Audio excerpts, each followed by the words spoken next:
ये hello everyone, welcome again to our YouTube channel the GS solver. दोस्तों, आज की इस वीडियो में आप देखेंगे घटना चक्र पूर्वावलोकन सीरीज में हम पर्यावरण पर्यावरण और पारिस्थितिकी के क्वेश्चन सॉल्व करने वाले हैं।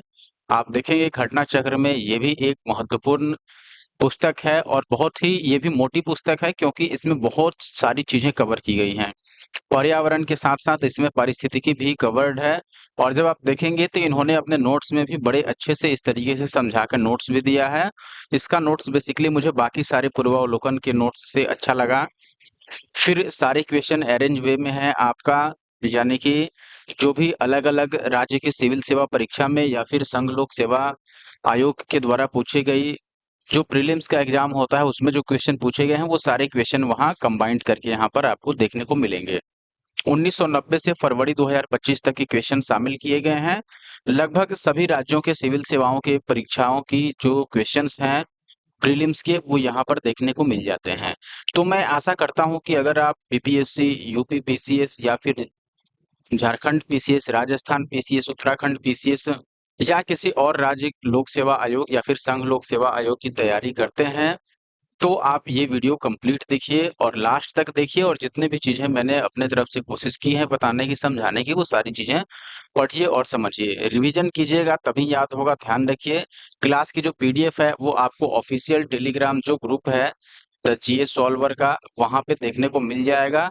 और अगर आपसे नहीं वहां मिल पा रहा है या डाउनलोड नहीं हो पा रहा है तो आप पर्सनली इस वीडियो के कमेंट बॉक्स में लिख सकते हैं या फिर टेलीग्राम पे भी मैसेज छोड़ सकते हैं। मैं स्टार्ट करता हूं। पहले एक बार नोट्स देखेंगे, फिर क्वेश्चन देखेंगे। आई होप कि आप इत्मीनान से नोट्स भी पूरी देखिएगा और क्वेश्चन भी पूरी देखिएगा।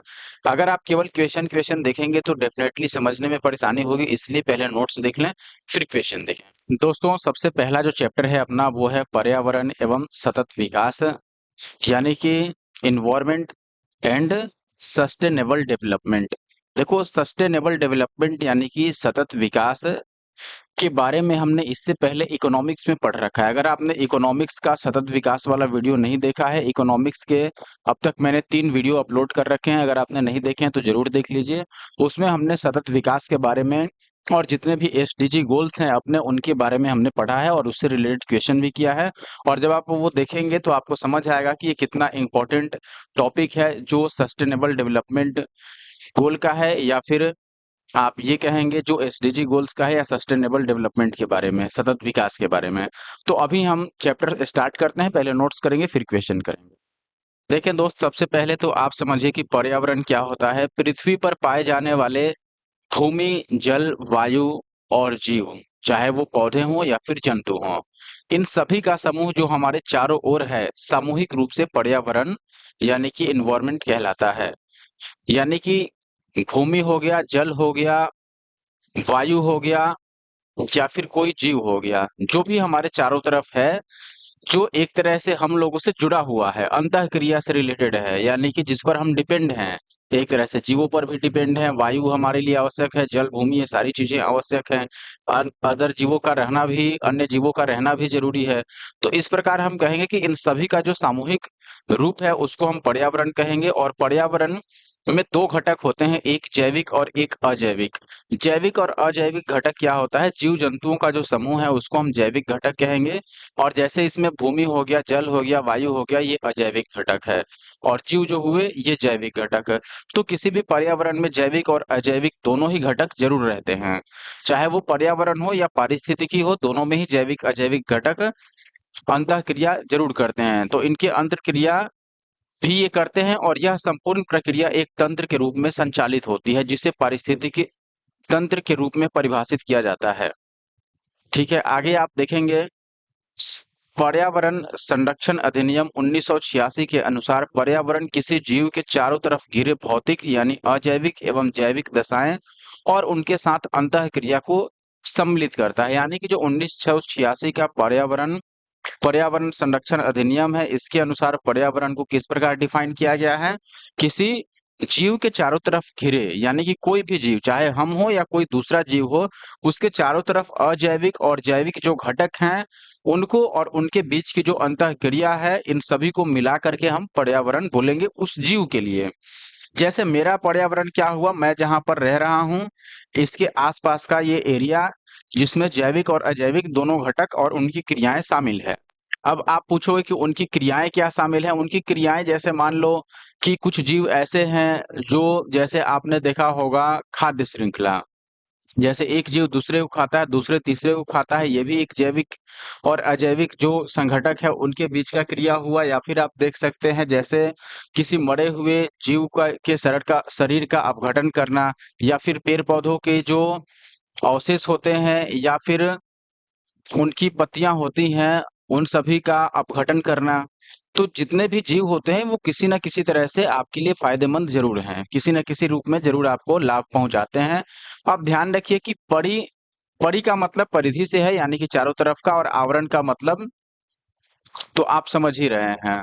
तो यहाँ पर परि और आवरण शब्दों को जोड़ने पर पर्यावरण बनता है। अतः पर्यावरण का शाब्दिक अर्थ हुआ वह आवरण जो हमें चारों ओर से घेरे हुए है। परि का मतलब चारों ओर से घिरा हुआ। अब यहाँ पर आप देखेंगे एक चार्ट बनाया गया है। अब ये आपके स्क्रीन पर दिख रहा है, ध्यान से समझिए आप इसमें। आप देखेंगे दोस्त, यहाँ पर जैसे ये बीच में दिखाया गया है पर्यावरण, तो ये हो गया पर्यावरण। अब पर्यावरण किसको बोलते हैं? पर्यावरण यानी कि यहाँ पर कोई जीव है तो उसके चारों तरफ का जैविक और अजैविक आवरण। तो जैविक और अजैविक कहने से मतलब है, जैसे अजैविक कहोगे तो इसका इसका मतलब हो गया दोस्तों वायुमंडल, फिर स्थल मंडल, फिर जल मंडल। ये तीन हुआ अजैविक घटक, और एक जैविक घटक यानी कि जैव मंडल।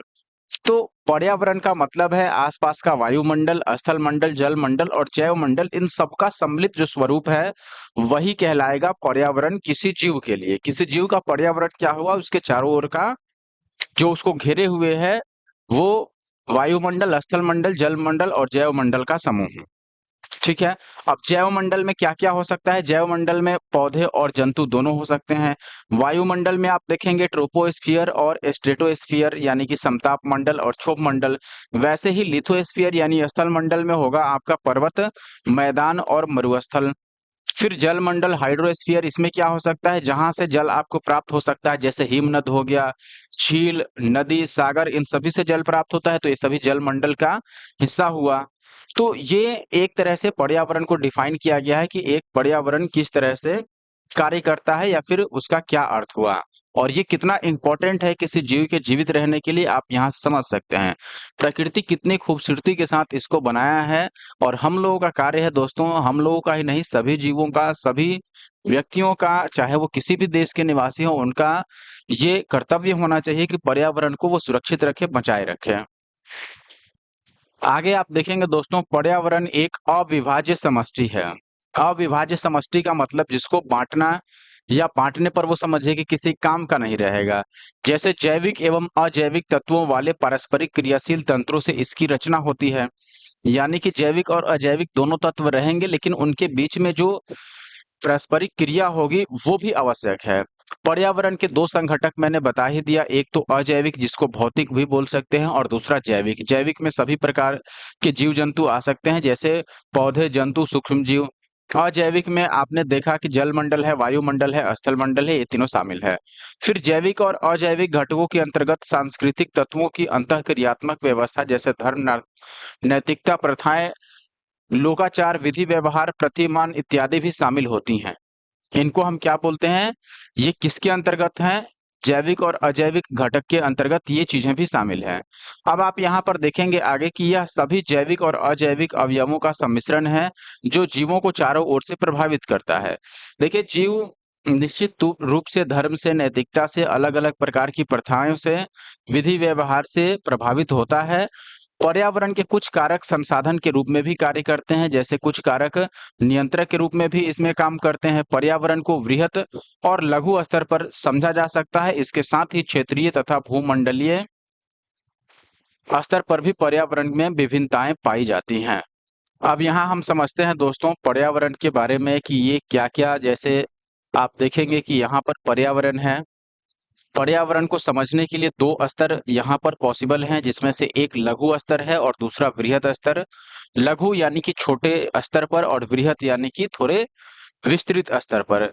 तो लघु स्तर पर अगर पढ़ना है तो जैसे किसी जीवाणु का वातावरण, किसी जीवाणु के लिए बताओ वातावरण उसका, किसी जीवाणु का पर्यावरण कितना होगा, जहां तक वो जा सकता है। अब मान लीजिए मैं यहाँ पे रहता हूँ इस स्थान पे और मैं यहीं तक टहल पाता हूँ, यानी कि किसी काम से मैं यहाँ तक आता हूँ। अब ऐसा नहीं है कि मैं यहाँ से अमेरिका चला जाता हूँ, जॉर्डन चला जाता हूँ या ऑस्ट्रेलिया चला जाता हूँ, ऐसा नहीं है। तो रेगुलर जो मेरे रहने का स्थान है उसके आसपास का इलाका जो डायरेक्टली या इनडायरेक्टली मेरे टच में है, जो मुझको प्रभावित करती है, मेरे लाइफ स्टाइल को प्रभावित करती है, उसको मैं बोलूंगा कि वो मेरा पर्यावरण हुआ। तो एक जीवाणु के लिए ये एरिया काफी छोटा होगा, इसलिए उस स्तर को हम लघु स्तर पर पर्यावरण का अध्ययन बोलेंगे। और ये आवश्यक है कि पर्यावरण का अध्ययन या किसी भी सब्जेक्ट का अध्ययन जब किया जाता है तो लघु और बृहद दोनों स्तरों पर किया जाना चाहिए, ठीक है, क्योंकि कोई भी चीज उसमें छूटे ना। ऐसे ही बड़े स्तर पर अगर करना है तो किसी वृक्ष का पर्यावरण हो सकता है, किसी व्यक्ति किसी गांव का पर्यावरण हो सकता है। आप यहाँ पर एक चीज समझ लीजिए दोस्तों कि पर्यावरण में विभिन्नताएं भी होती हैं, और जो विभिन्नताएं का मतलब कि पर्यावरण अलग अलग भी हो सकता है। मान लो गांव ए है, इसके लिए पर्यावरण अलग प्रकार का है, या फिर ये गांव बी है, इसका जो पर्यावरण है और ए का जो पर्यावरण है दोनों जरूरी नहीं है कि सेम हो सकता है दोनों में अलग अलग प्रकार की आ, गतिविधियां हो रही हों, या अलग अलग प्रकार के जीव भी हो सकते हैं। आपने देखा होगा कि कुछ जीव ऐसे हैं जो ठंडे प्रदेशों में पाए जाते हैं लेकिन गर्म प्रदेशों में नहीं, कहीं का पर्यावरण ठंडा है कहीं का गर्म है। या फिर आप देखेंगे कि कई ऐसे जीव हैं जो अमेजन के जंगलों में पाए जाते हैं लेकिन सामान्य तौर पर वो जिधर मानव रहते हैं समतल इलाकों में वहां नहीं देखने को मिलते। तो ये सारी चीजें पर्यावरण में विभिन्नताएं हैं। इसके जो प्रमुख कारण है इन विभिन्नताओं के, उसमें है पहला जलवायु में परिवर्तन होना, क्लाइमेट चेंज। दूसरा है मृदा का प्रकार, सॉइल का भी अलग अलग टाइप होता है, आपने पढ़ा होगा, लाल मिट्टी हो गया, काली मिट्टी, जलोढ़ मृदा, लैटेराइट। अब यहाँ देखेंगे स्थलाकृति में अंतर। स्थलाकृति से मतलब होता है हमारा जैसे हिमालय भी एक प्रकार का स्थलाकृति हो गया, पठार पहाड़ पर्वत ये सब स्थलाकृति होता है। तो हिमालय हो गया आपका, या पठार हो गया, सबका अलग अलग टाइप है। कोई बहुत ऊंचा है, कोई किसी में चौड़ाई ज्यादा है, कोई वलित है, कोई युवा है। तो इस तरीके से स्थलाकृति में भी जो अंतर पाया जाता है, जैसे आप देखेंगे कि हिमालय के नजदीकी इलाकों में जैसा पर्यावरण होगा उससे काफी दूर के इलाके में पर्यावरण उसके समान नहीं होगा, दोनों में अंतर होगा। तो ये कारण है विभिन्नताओं का, जलवायु में परिवर्तन, मृदा पर के प्रकार या यानी कि मृदा में परिवर्तन और स्थलाकृति में अंतर। फिर पर्यावरण कारक के रूप में आप देखेंगे, ये संसाधन के रूप में भी इसका उपयोग होता है और नियंत्रक के रूप में भी उपयोग होता है पर्यावरण का, कंट्रोलर के रूप में और रिसोर्सेज के रूप में। संघटक कौन कौन से हैं हमने देखा ही, एक भौतिक जिसको हम अजैविक भी बोलते हैं, और दूसरा है जैविक घटक। भौतिक घटक में क्या क्या शामिल है, स्थल है, वायु है और जल है। जैविक घटक में पौधे हैं, जंतु हैं, मानव सहित, ध्यान रखिएगा मानव भी जंतु की कैटेगरी में है, और सूक्ष्म जीव है यानी कि जो छोटे जीव है, माइक्रो ऑर्गेनिज्म। माइक्रो जो जिनको माइक्रोस्कोप से देखा जाता है वो सूक्ष्म जीव होते हैं जिनको नंगी आंखों से नहीं देखा जा सकता, जैसे जीवाणु हो गया, आपका वायरस हो गया, ठीक है। तो ये था दोस्तों पर्यावरण का डिटेल इंट्रोडक्शन, एक तरह से आप समझ लीजिए।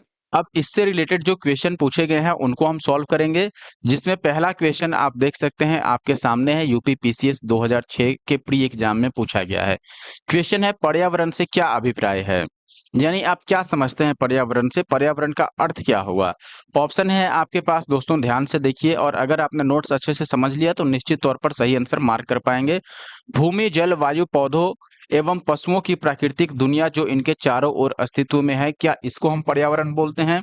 या फिर उन संपूर्ण दशाओं का योग है पर्यावरण जो व्यक्ति को एक समय एक बिंदु पर घेरे हुए रहती है, यानी कि मान लो कोई पॉइंट ए पर है व्यक्ति, जरूरी नहीं है कि अपने घर पर है, हो सकता है अपने स्कूल में हो, बाजार में हो, या फिर कहीं और घूमने गया हो।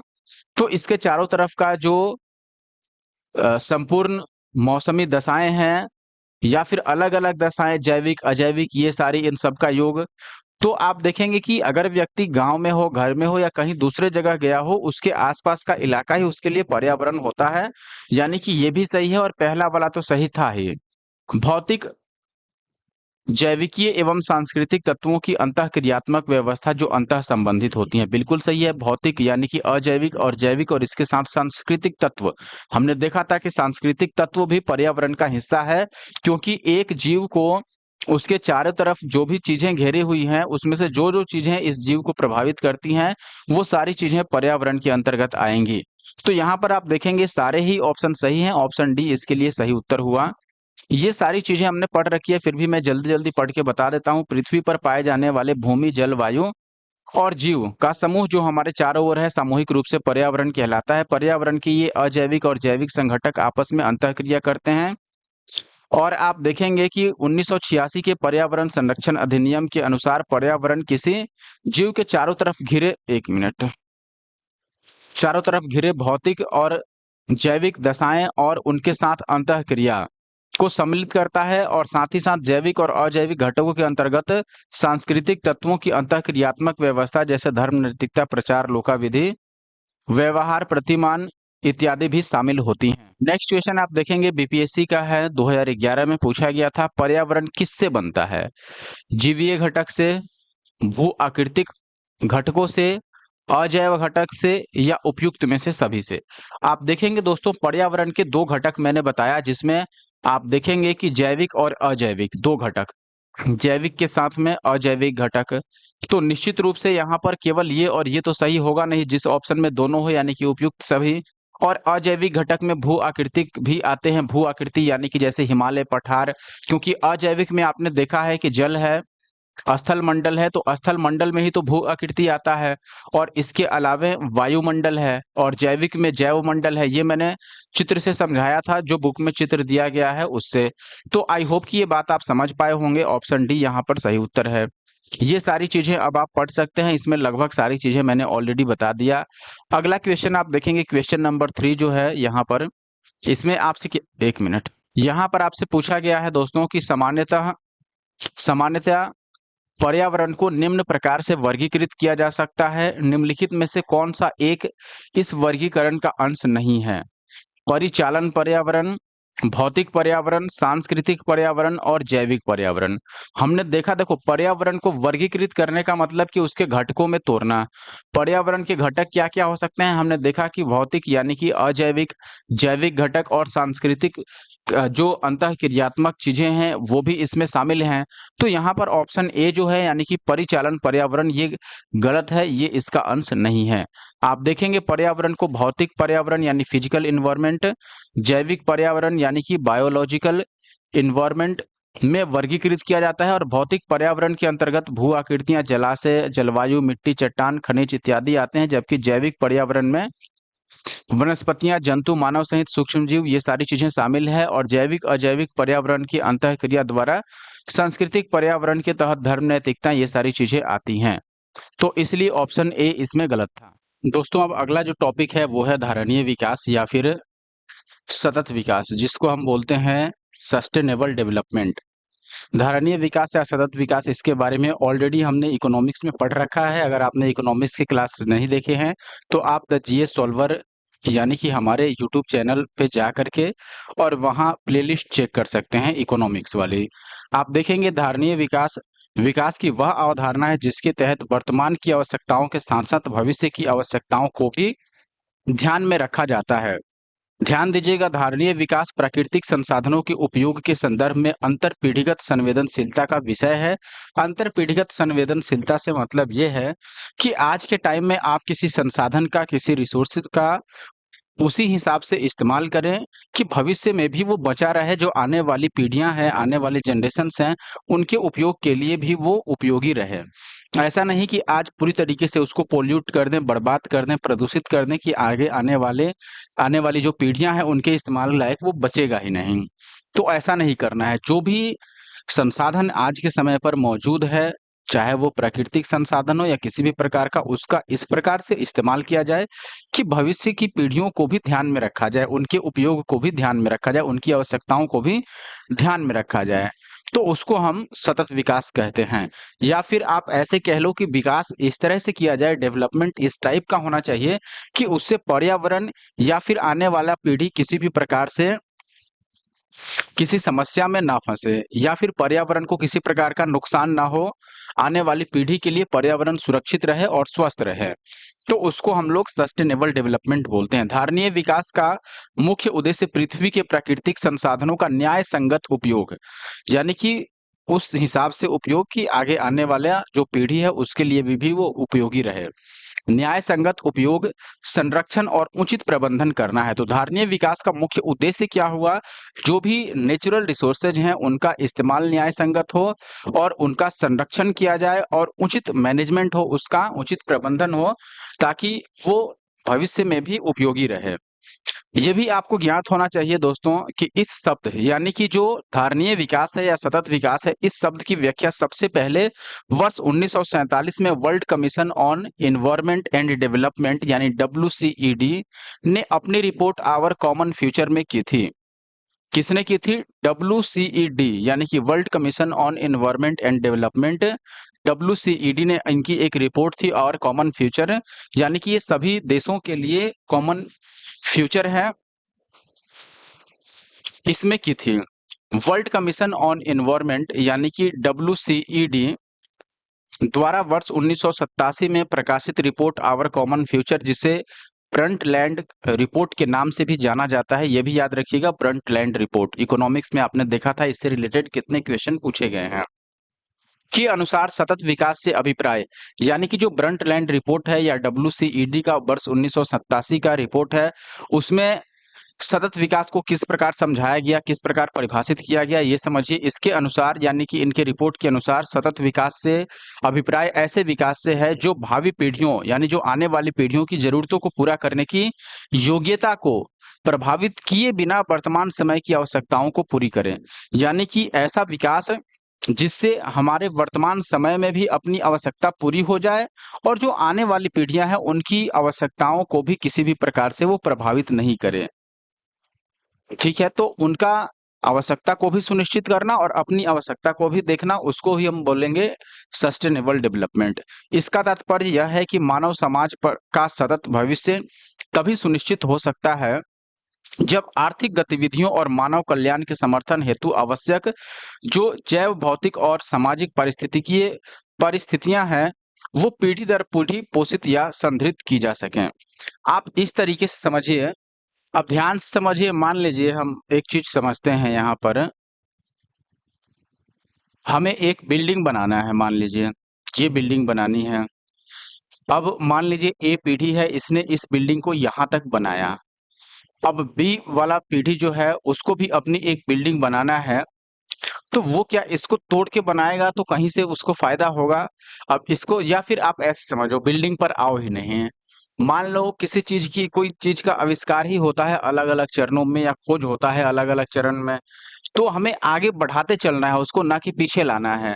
इस तरीके से समझिए।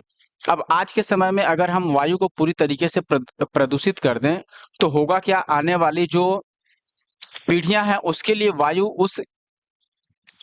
उस क्वालिटी का एयर नहीं बचेगा जिस क्वालिटी का मानव जीवन के लिए या फिर किसी भी जीव के लिए आवश्यक होता है।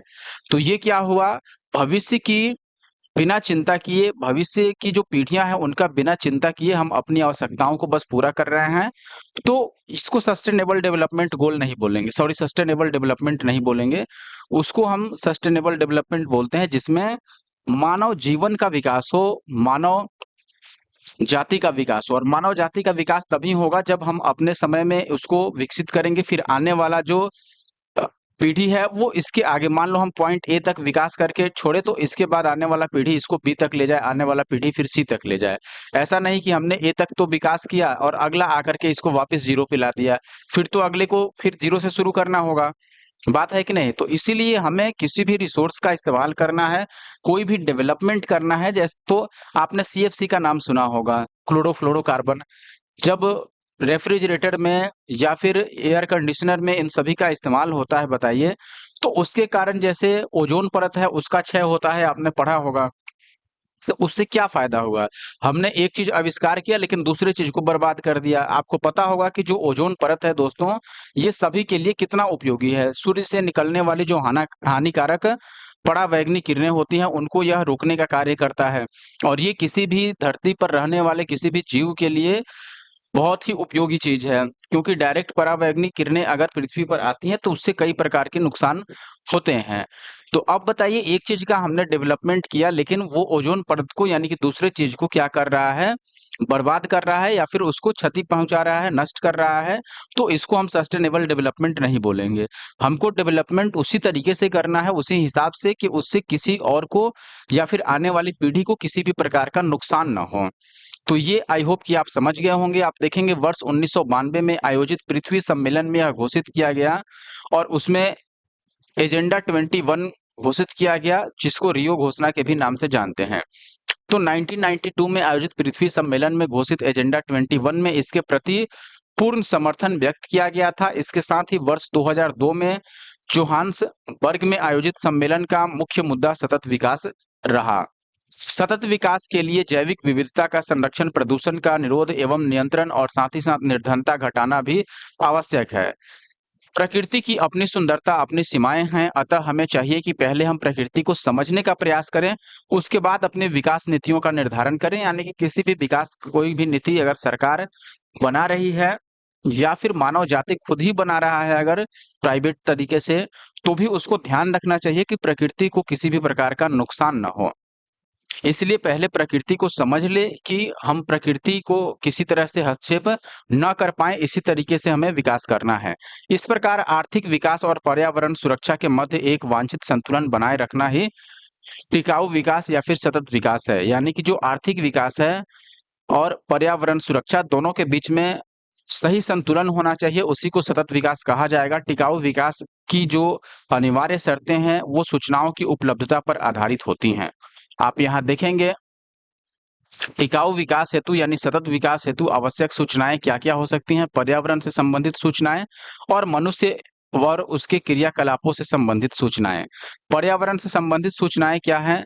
जैसे जैविक अधिवास से संबंधित, प्राकृतिक संसाधन से संबंधित, पर्यावरण में के आधारभूत कारकों से के संदर्भ में और वर्तमान पर्यावरण की स्थिति, यानी कि ये सारी सूचनाएं जरूर रहनी चाहिए पर्यावरण से संबंधित। और मानव के लिए क्या-क्या आवश्यक है? जनसंख्या वृद्धि दर, जनसंख्या का आकार, विभिन्न संसाधन और उसकी खाद्य उपलब्धता, गैर अनिवार्य संरचनात्मक सुविधाएं, औसत जीवन स्तर तथा प्रति व्यक्ति आय, इसको भी ध्यान में रखना है और तकनीकी जो स्तर है उसको भी ध्यान में रखना है। तो ये दोनों ही प्रकार की सूचनाएं आवश्यक हैं विकास करने के लिए। उल्लेखनीय है कि ये सूचनाएं सुदूर सर्वेक्षण तकनीक, सांख्यिकी विधि तथा भौगोलिक सूचना तंत्र, पर्यावरण सूचना तंत्र इत्यादि तरीकों से प्राप्त की जाती हैं। इन प्राप्त सूचनाओं के आधार पर अनुकूलतम स्तर का निर्धारण किया जाता है, फिर विकास योजनाओं की रूपरेखा तैयार की जाती है। अब कुछ क्वेश्चन कर लेते हैं जो इस टॉपिक से रिलेटेड हैं। नीचे दो कथन दिए गए हैं, जिसमें से एक को ए और दूसरे को कारण कहा गया है। पहला कथन है, सतत विकास मानव समाज के कल्याण हेतु महत्वपूर्ण है। निश्चित रूप से दोस्तों महत्वपूर्ण है। सतत विकास से अभिप्राय ऐसे विकास से है जो भावी पीढ़ियों की जरूरतों को पूरी करने की योग्यता को प्रभावित किए बिना वर्तमान समय की आवश्यकताओं को पूरी करे, तो कारण भी इसका सही है। तो आप देखेंगे यहाँ पर कि कथन कारण दोनों सही है। तो ऑप्शन जिस हिसाब से दिया गया है, ए और आर दोनों सही है और आर ए की सही व्याख्या करता है। ऑप्शन ए ही सही हो जाएगा। यूपी पीसीएस 2019 प्री का सवाल है और ये सारी चीजें हमने पहले भी पढ़ रखी हैं, फिर भी मैं जल्दी जल्दी आपको बताता हूँ। देखो, जो world commission on environment and development यानी WCED द्वारा 1987 में एक रिपोर्ट प्रस्तुत किया गया, जिसका नाम आवर कॉमन फ्यूचर है और इसे ब्रंटलैंड रिपोर्ट के नाम से भी जाना जाता है। इसके अनुसार सतत विकास का अर्थ ये है, या सतत विकास से अभिप्राय ये है कि ऐसा विकास जो भावी पीढ़ियों की जरूरतों को पूरी करने की योग्यता को प्रभावित किए बिना वर्तमान समय की आवश्यकताओं को पूरी करे। इसका तात्पर्य यह भी है कि मानव समाज का सतत भविष्य तभी सुनिश्चित हो सकता है जब आर्थिक गतिविधियां और मानव कल्याण के समर्थन हेतु आवश्यक जैव भौतिक और सामाजिक पारिस्थितिकीय परिस्थितियां दर पीढ़ी पोषित या फिर संधारित हो सके, यानी कि हर एक पीढ़ी में उसका पोषण हो सके। ऐसा नहीं कि एक पीढ़ी उसको बनाए और दूसरा पीढ़ी उसको बिगाड़ दे, तो ऐसा नहीं होना चाहिए। अब आप देखेंगे अगला सवाल जो है सेकंड क्वेश्चन, इसमें आपसे पूछा गया है दोस्तों, वर्ष 1987 में संयुक्त राष्ट्र में पर्यावरण से संबंधित एक प्रतिवेदन की प्रस्तुति के उपरांत धारणीय विकास यानी सस्टेनेबल डेवलपमेंट पर चर्चा हुई। यह प्रतिवेदन क्या था? जलवायु परिवर्तन पर पहला प्रतिवेदन और कॉमन फ्यूचर, या फिर जलवायु प्रतिवेदन पर दूसरा, या फिर पांचवा। तो आवर कॉमन फ्यूचर हमने पढ़ा था दोस्तों कि आवर कॉमन फ्यूचर जो है ये WCED द्वारा दिया गया था वर्ष 1987 में। किस सम्मेलन में? संयुक्त राष्ट्र के पर्यावरण से संबंधित जो सम्मेलन था उसमें, और इसे ब्रंटलैंड रिपोर्ट के नाम से भी जाना जाता है, क्योंकि ब्रंटलैंड इस कमेटी के एक प्रमुख व्यक्ति थे, इसलिए ब्रंटलैंड रिपोर्ट के नाम से भी इसको जानते हैं, और ये 1987 में दिया गया था। ये पिछले क्वेश्चन में भी हमने देखा। अगला सवाल है, निम्नलिखित घटनाओं को कालानुक्रमिक क्रम में व्यवस्थित करना है। पहला है रियो पृथ्वी शिखर सम्मेलन, दूसरा है ब्रंटलैंड आयोग रिपोर्ट का प्रकाशन। इस रिपोर्ट का प्रकाशन 1987 में हुआ। रियो सम्मेलन भी आपको याद होगा, नोट्स में हमने पढ़ा, ये 1992 में हुआ था। तो आप देखेंगे इसमें पहले ये हुआ, बाद में ये हुआ, तो दो के बाद एक आएगा, ठीक है। अगर हम बाद से पहले चलें तो दो के बाद एक, यानी कि जो घटना पहले हुई उसको हमने पहले लिखा, फिर जो बाद में हुई उसको बाद में लिखा। फिर ऑप्शन है आपके पास मॉन्ट्रियल प्रोटोकॉल और द लिमिट टू ग्रोथ। देखो, द लिमिट टू ग्रोथ तो हमने इकोनॉमिक्स में भी पढ़ा था, इसका प्रकाशन 1972 में ही किया था, जो जैव वैज्ञानिक थे उनके द्वारा, यानी कि कहाँ तक ग्रोथ किया जा सकता है, लिमिट टू ग्रोथ, ये आपने देखा होगा। तो 1972 सबसे पहले आएगा निश्चित तौर पर। मॉन्ट्रियल प्रोटोकॉल क्या है? CFC को रोकने के लिए ये एक प्रोटोकॉल बनाया गया था, और ये 1989 में ये बना था, इसका प्रवर्तन किया गया था। तो आप देखेंगे सबसे पुराना 1987 तो ब्रंटलैंड है, यानी कि, और एक था 1992। 1992 जो रियो घोषणा थी वो हुई थी। तो सबसे पहले 1972 वाला आएगा, यानी चौथा। चौथा के बाद 1987 वाला। 1987 का मतलब कि जो दूसरा था, दूसरा ऑप्शन ब्रंटलैंड आयोग वाला, आवर कॉमन फ्यूचर का। तो चार के बाद दो आएगा, वही सही होगा। चार के बाद दो ऑप्शन बी में है, तो ऑप्शन बी सही हो गया। बाकी आप यहाँ रिपोर्ट में देख सकते हैं, लिमिट टू ग्रोथ, इसका प्रकाशन 1972 में हुआ है। इसके बारे में डिटेल हमने डिस्कशन किया है।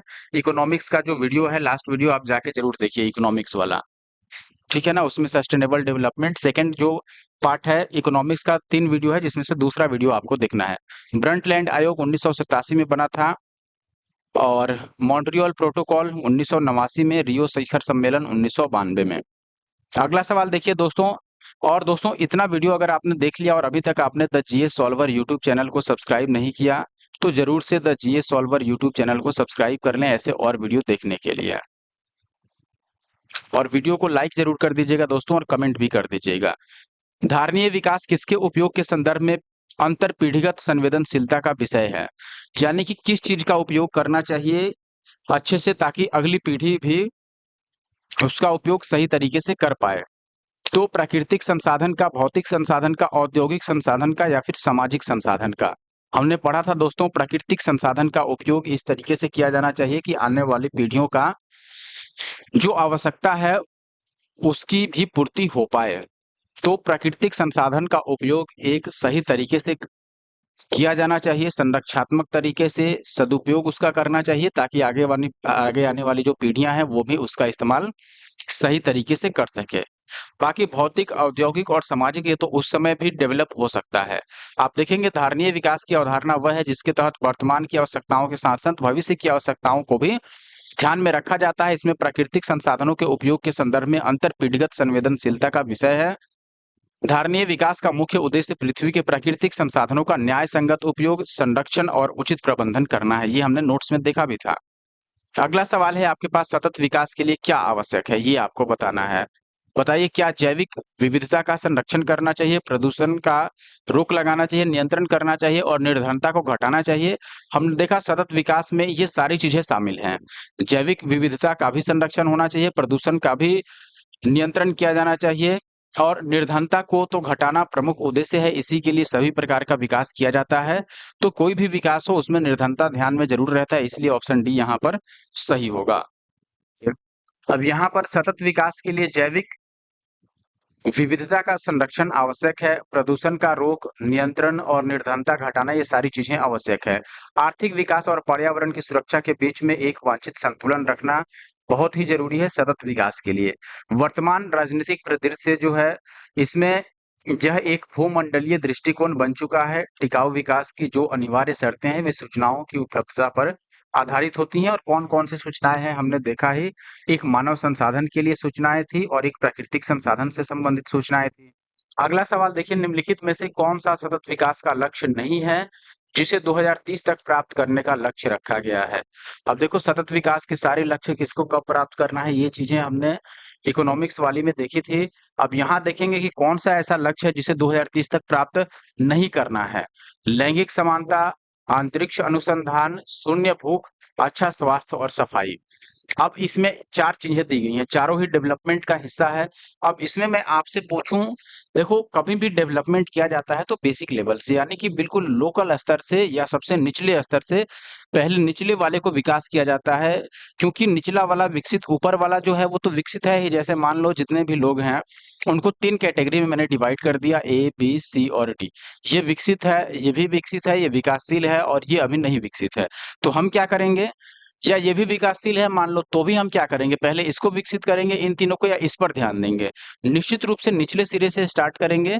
तो इसलिए इसमें मैं पूछूं कि बताओ सबसे अधिक आवश्यक कौन है? आप बोलेंगे सबसे ज्यादा जो आवश्यक है इसमें दोस्तों, शून्य भूख, यानी कि जीरो हंगर है। ये भी एक एसडीजी गोल है, यानी कि सस्टेनेबल डेवलपमेंट गोल है कि जीरो हंगर रखा जाए, भूख को बिल्कुल जीरो किया जाए, कोई भी भूखा ना मरे। फिर अच्छा स्वास्थ्य और भलाई, ये भी एसडीजी का हिस्सा है, और लैंगिक समानता, ये भी एसडीजी का हिस्सा है। अंतरिक्ष अनुसंधान भी है। लेकिन बताओ इसमें सबसे ज्यादा जरूरी कौन कौन है? तो आप बोलेंगे देखो, भूख तो ज्यादा जरूरी है ही, अच्छी स्वास्थ्य और सबकी भलाई ये भी जरूरी है। अब इन दोनों में ज्यादा आवश्यक कौन है? अंतरिक्ष अनुसंधान पहले किया जाए या लैंगिक समानता पहले किया जाए? तो आप बोलेंगे लैंगिक समानता, चूंकि लोकल लेवल पे ये जरूरी है, इसलिए पहले लैंगिक समानता पर ध्यान दिया जाए, फिर अंतरिक्ष अनुसंधान पर। तो ऑप्शन बी ऐसा ऑप्शन है जिसे 2030 तक प्राप्त करने का लक्ष्य नहीं रखा गया है। आई होप आप समझ पाए होंगे। आप देखेंगे एसडीजी 5 जो लैंगिक समानता से संबंधित है, एसडीजी 2 जो जीरो हंगर से रिलेटेड है, और 3 जो अच्छे स्वास्थ्य और भलाई से संबंधित है। तो ये एसडीजी का हिस्सा है, अंतरिक्ष अनुसंधान एसडीजी में है भी नहीं वैसे भी। तो आप देखेंगे कि ऑप्शन बी सही उत्तर था दोस्तों। अब अगला टॉपिक है प्रकृति में कार्बन चक्र और जल चक्र के बारे में पढ़ना। तो ये अब हम पर्यावरण के सेकंड क्लास में इसकी चर्चा करेंगे। इस क्लास में बस इतना ही। आई होप कि वीडियो आपको पसंद आया होगा दोस्तों, और वीडियो पसंद आया है तो वीडियो को लाइक करना, द जीएस सॉल्वर चैनल को सब्सक्राइब करना और कमेंट करना बिल्कुल भी ना भूलें। मिलते हैं नेक्स्ट वीडियो में। Thank you for watching the